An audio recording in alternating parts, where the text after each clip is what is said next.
Hello, I am Chris Lee of Southeastern 14, set to preview 4 weekend series for SEC baseball in week 13. Yeah, we're almost to the finish point of the regular season.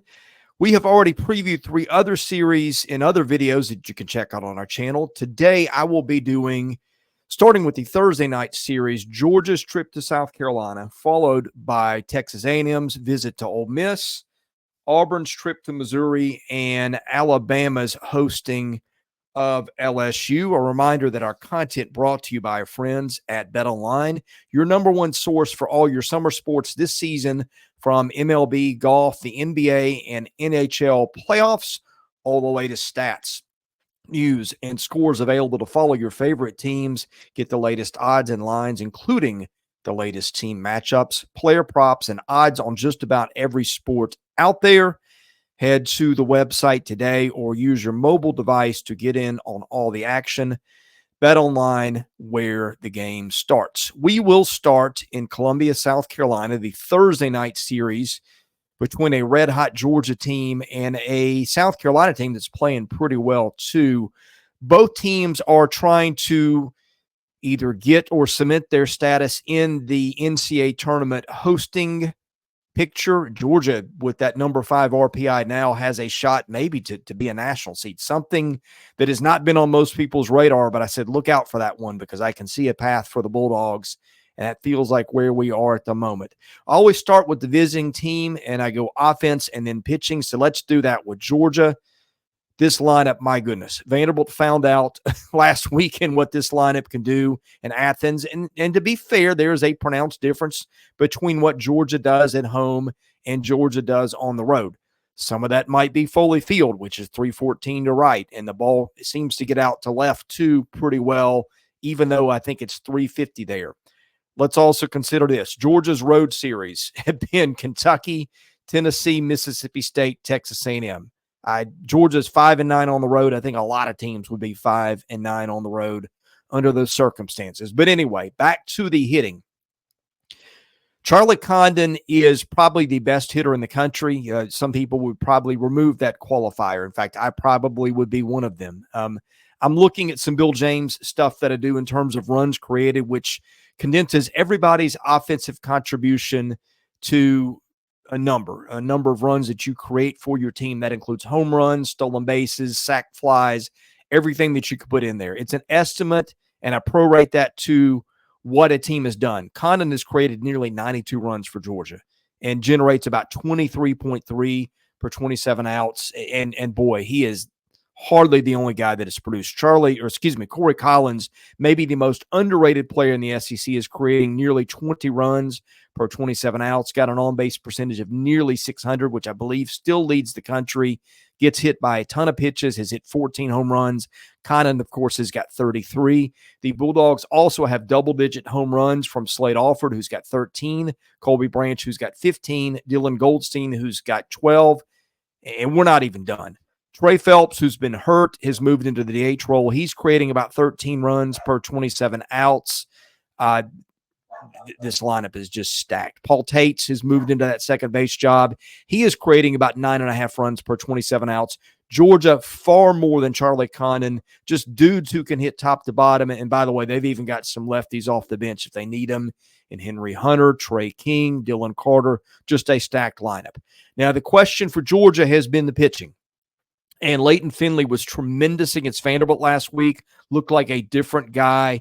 But some question marks after him in that rotation. I don't know what they're going to do. Now, Zach Harris was the 3 last week in that series against Vanderbilt. He pitched pretty well on Sunday, although I think the leash with him was pretty short.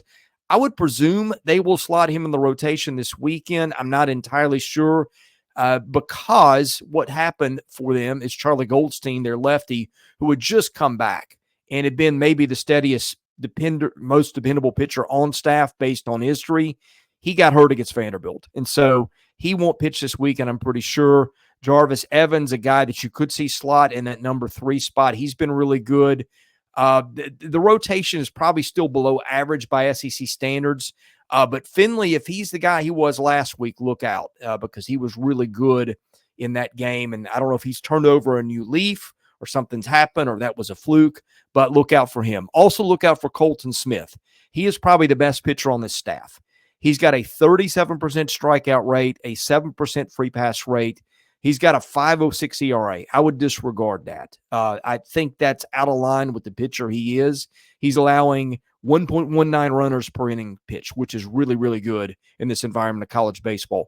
He's a guy that can go distances. Brian Zeldin, the transfer from Penn, the righty who has struggled at times, he's a guy that can give Georgia multiple innings with a big lead. Christian Maracna, the controversial guy that you saw on film against A&M a couple of weeks ago in that bullpen scandal, was not the same last week. Got tattooed by Vanderbilt. I don't know where he is in the pecking order this weekend. After that, it falls off. Joshua Bairdge, the D2 transfer, will give them some innings. But the rest of that staff with the Goldstein departure, it gets a little shakier from there. But no doubt, Georgia can beat teams 13-12 and win games that way too. So we'll see if that happens this weekend. Let's talk about the host South Carolina Gamecocks.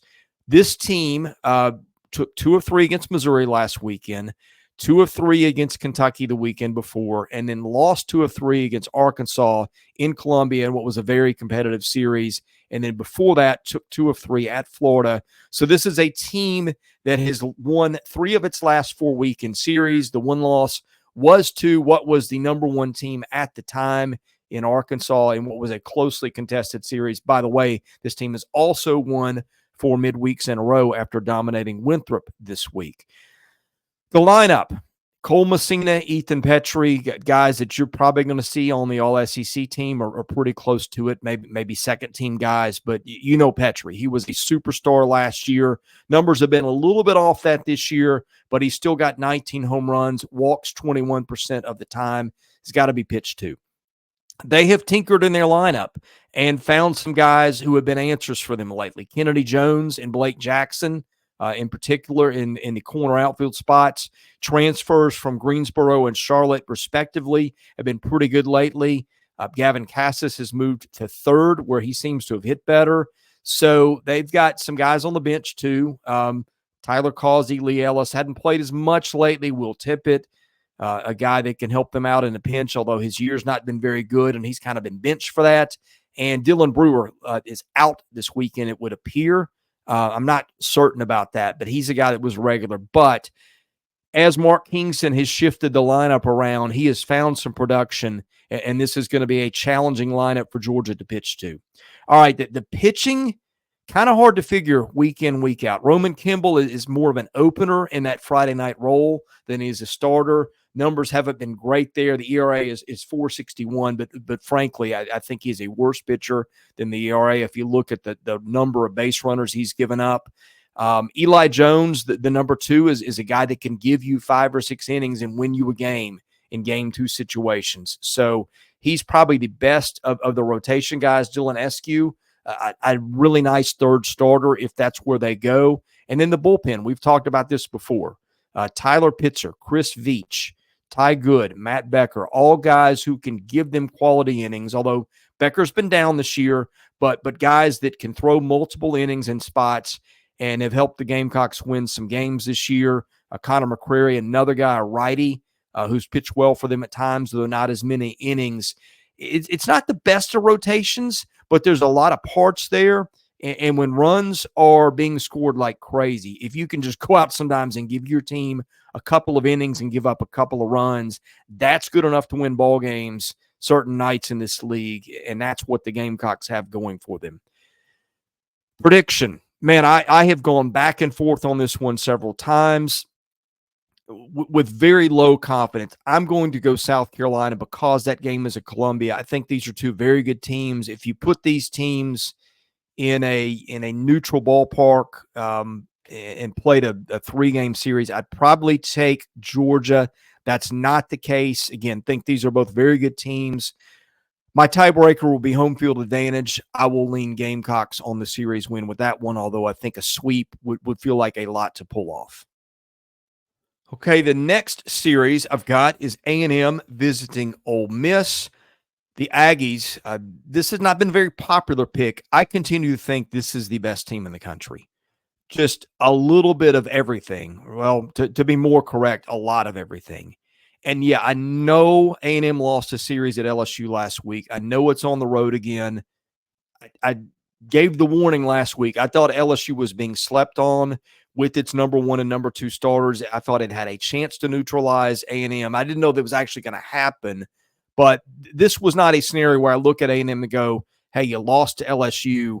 You deserve to really be toppled from the top of the heap. No, I think I look at teams every week and just kind of assess the big picture. I still think this is the best team in the country, and I'm going to tell you why.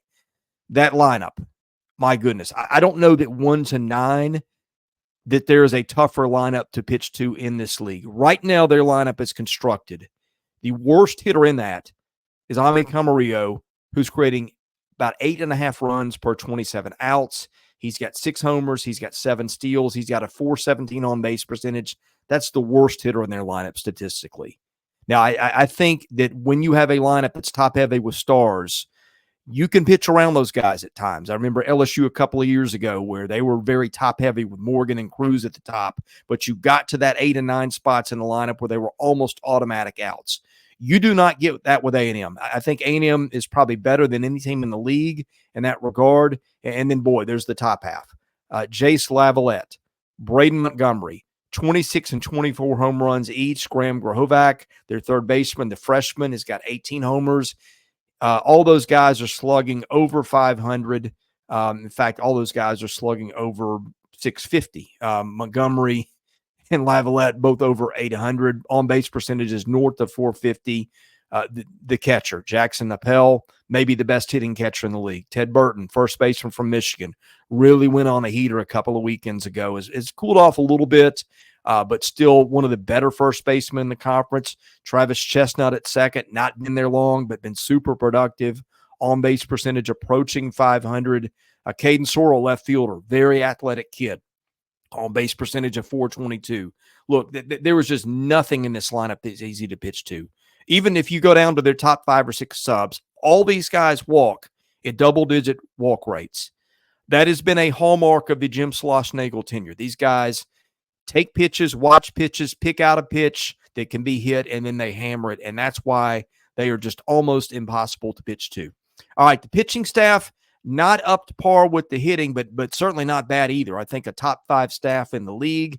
Ryan Prager, their Friday night guy, a lot of years would be maybe your SEC pitcher of the year. That's not going to happen this year with Hagen Smith at Arkansas, provided he doesn't just get absolutely shelled in the last 2 weekends. But he's given them 64 innings, an ERA of 2.67, striking out 34% of the hitters, giving up free passes 6% of the time, doing an okay job of keeping the ball in the park. He's a little fly ball heavy, 25% of the time, but you pick up those strikeout and walk numbers and don't give up a lot of super hard hit balls, you can win some games with that offense, which he has done. Now, the weak part of this team is these next 2 guys. Justin Lampkin and Tanner Jones have been erratic lately in those 2 and 3 starting spots. I presume that's how they'll go this weekend. Full disclosure, I've not checked the matchups, but here's where A&M gets bailed out, that bullpen. And it is one of the best in the league, if not one of the best in the country. You've got, starting with Evan Aschenbeck. When we do our All-SEC teams in a couple of weeks, Aschenbeck is probably going to be my number 1 reliever in the league. 46 and a third innings pitched, ERA of 168, and you just go down the line to the next guys. Chris Cortez, 42 innings, ERA of 3 on the dot.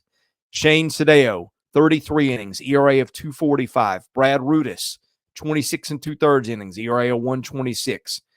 Brock Peary, 18 and 2/3, ERA of 3.38. Isaac Morton, 16 and 2/3, ERA of 2.87. Make that 15 and 2/3. That's a lot of numbers. And I know I don't mean to bore you with that, but here's my point. They got a whole lot of arms.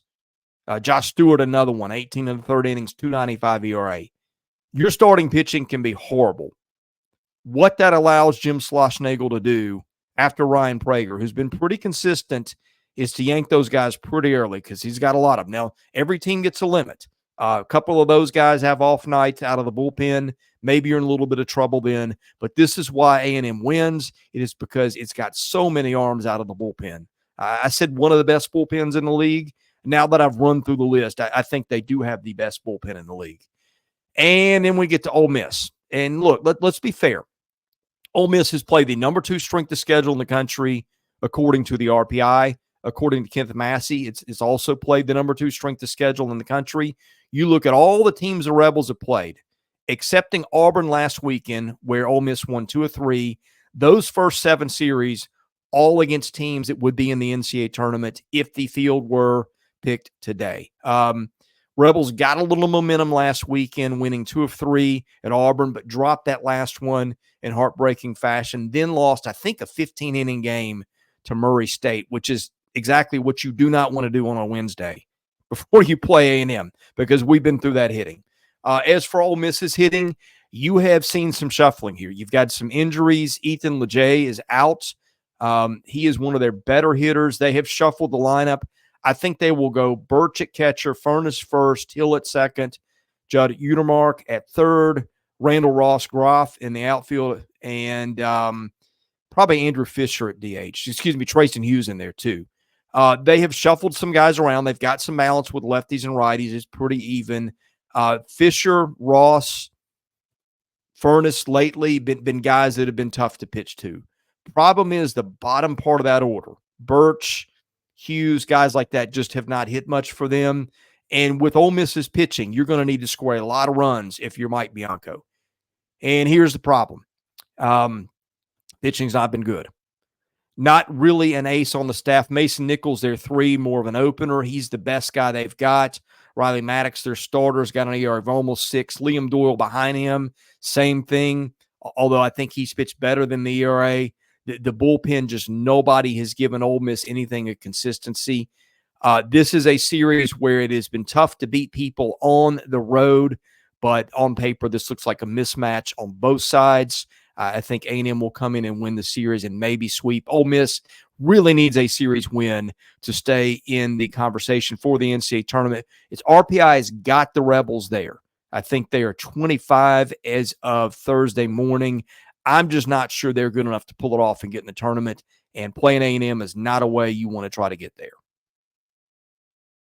Okay, next up, I'll go Missouri and Auburn before I get to LSU and Arkansas, and LSU and Alabama. I'll make this quick. Both teams playing to get to Hoover. I think Auburn's chances are just about done after it could not win the series last weekend against Ole Miss. Even then, it was going to be tough.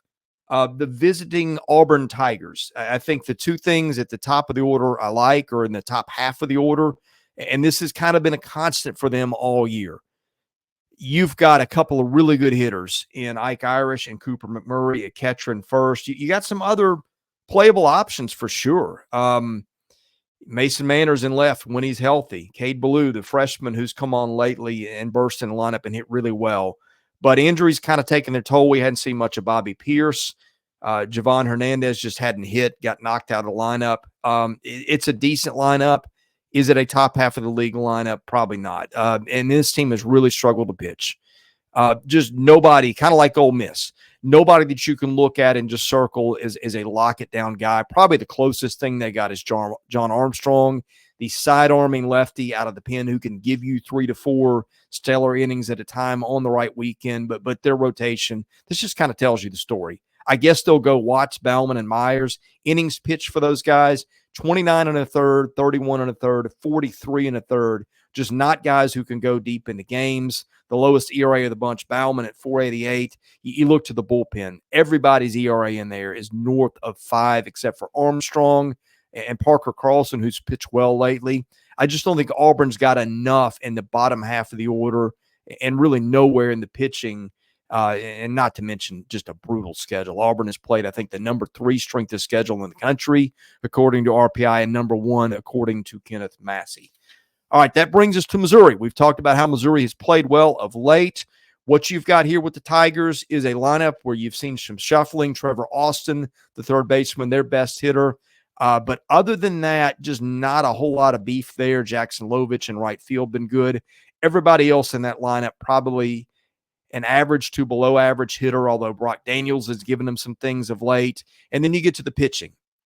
Javin Pimentel, been their best guy out of the rotation. I think he threw a third of an inning last week. I presume there's an injury situation there.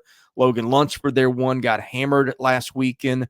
Carter Rustad, a kid who's pitched okay about number 3 spot. And Bryce Mayer, I don't think they had a midweek game this week. They did not, I don't believe. And so maybe he is available to go in the weekend. He's a kid who can help them. The bullpen, they got some arms there. Daniel Whistler, Brock Lucas, Ryan Magic, the lefty JUCO guy. We've talked about how Missouri has been tough, and particularly tough at home. Florida got swept there a few weekends ago. They took a game from South Carolina last weekend. I think Auburn's probably the better team based on the lineup, but Missouri has been able to figure it out and win some games at home. I'll take Missouri in this series because at this point, the Tigers of Missouri, that is, Auburn is also the Tigers, maybe a little bit more to play for. I will go with the home team in this one. Final series, and this one's a dandy. LSU traveling to Alabama.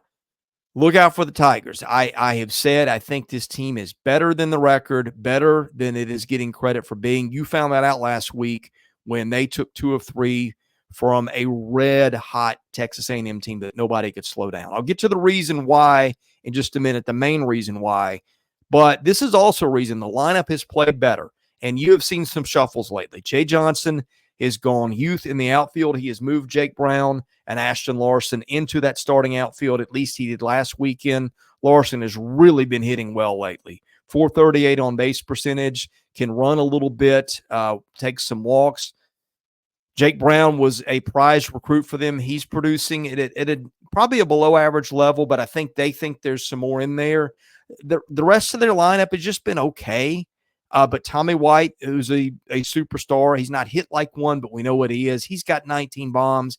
His production has tipped upward of lately. Jared Jones at first has cooled off a little bit, but he's got 21 home runs. And Hayden Travinski, one of the better hitting catchers in the league with 14 home runs.